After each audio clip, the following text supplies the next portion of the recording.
Assalamualaikum and good day to all.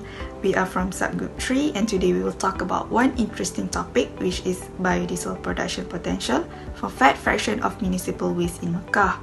My group consists of 5 members including myself, ILISHA, TIHANI, Izzah, MIRA and also HAYDAL. For the introduction, HAYDAL and I will present about the summary of this research paper. Meanwhile, TIHANI, Izzah and MIRA, they will be presenting more about the advantages, limitations of biodiesel production and future improvement that can be done in this research. For the introduction, in Saudi Arabia, millions of Muslims gather to pilgrimage every year. Because on that, more than 1 million tons of municipal solid waste MSW are created annually in Makkah city. The problem statement is the majority of collected of municipal solid waste MSW is disposed of in landfill without treatment or material or energy recovery. As a result, greenhouse gas emission, contaminated soil and water bodies, leaching or odor are developing in garbage disposal neighborhood. The objective of this article is to assess the potential production of biodiesel from fat or oil fraction of MSW for the first time in the Makkah city and emphasize its economic and environmental benefit. So in the methodology, there are 3 parts. The first one is estimation of UCO, which is used cooking oil and the fats. The rendering technology was used to transform slaughterhouse waste into the variety VAP, including the lamb, tallow or MBM. The system simultaneously heat and dry all the waste material from the slaughterhouse to separate fat and protein into the form of tallow or MBM, which is meat and bone meal. The second step is estimation of environmental saving. The environmental saving were calculated using the method proposed by Intergovernmental Panel of Climate Change, which is IPCC, for estimating methane emission for the waste fraction. The last step is the revenue calculation. For the gross revenue is equal to saving from the landfill diversion plus carbon credit plus revenue from equivalent fuel saving and plus revenue from the electricity generation. While the net revenue value was calculated by removing operating and maintenance costs from the gross revenue. The graph shows the projection of population, pilgrims, municipal solid waste and food waste fraction in Makkah from 2014 until 2050. The cumulative amount of MSW generated from local population as well as pilgrims will reach about 2.02 million tons, having about 1.02 million tons of food waste in the year of 2050.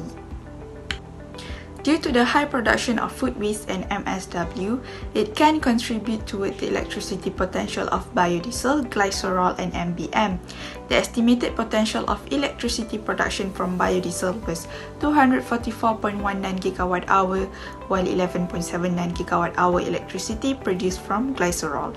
Looking into the environmental benefits, in 2014, methane emission potential was 21,405 tons and expected to reach 44,626 tons in 2050. In Kingdom of Saudi Arabia, the landfill sites are not designed to collect greenhouse gas emission. Therefore, the amount of GHG and toxic gases are released directly to the environment. With the diversion, this will save the amount of waste to landfills and decrease the amount of methane released to the environment. The alternation generates significant amounts of revenue. The diversion of materials saves a lot of gate fee for sending waste to landfills. The calculated revenue predicted that this fuel saving can incorporate a revenue of 303.43 million Saudi Arabia Riyal in 2050. For applications, biodiesel has properties similar to mineral diesel and can be used as alternative fuel. It has lower emission of particulate materials, carbon monoxide and total hydrocarbons than diesel oil. It can also reduce environmental pollution from combustion of diesel fuel as well. There are several advantages of biodiesel.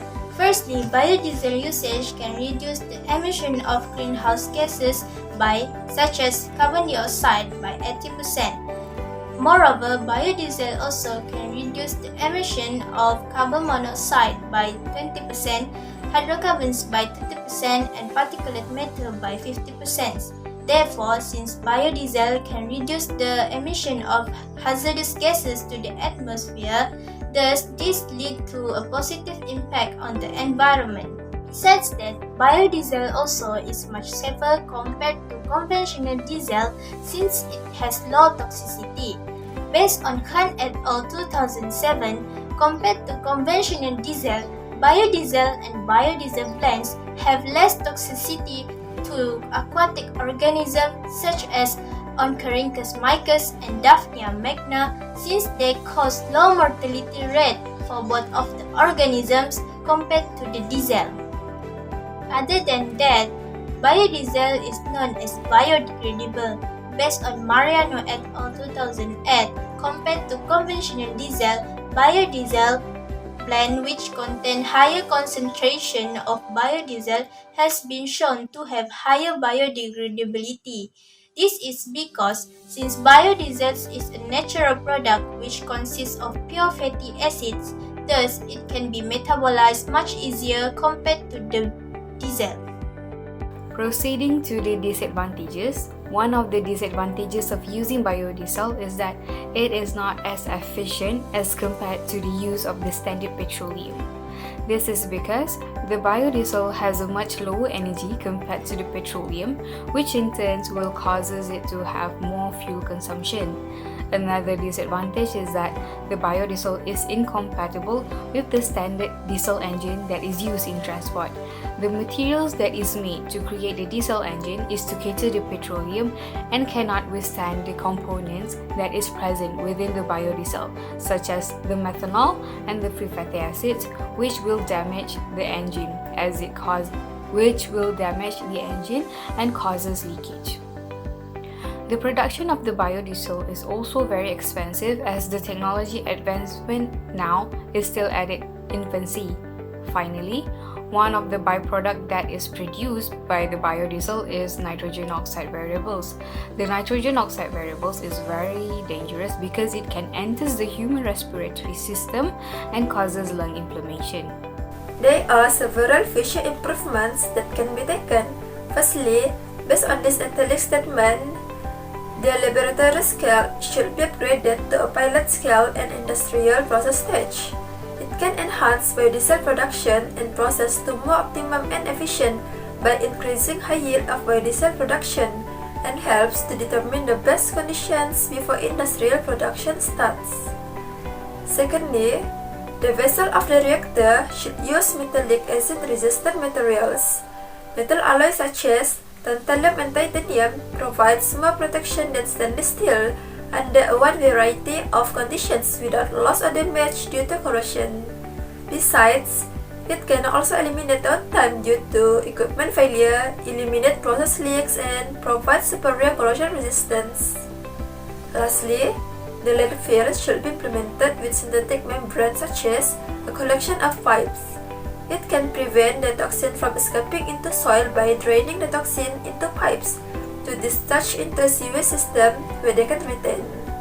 This graphic illustrates the collection and processing of landfill gases to produce methane for multiple uses. It will be collected through a vertical and horizontal piping that buried under the municipal solid landfill before being processed and treated for industrial uses, pipeline gases, and vehicle fuel. The benefits of implementing this are, it can produce fuel energy, reduce the bed odor, and reduce the global warming due to the emission of greenhouse gases.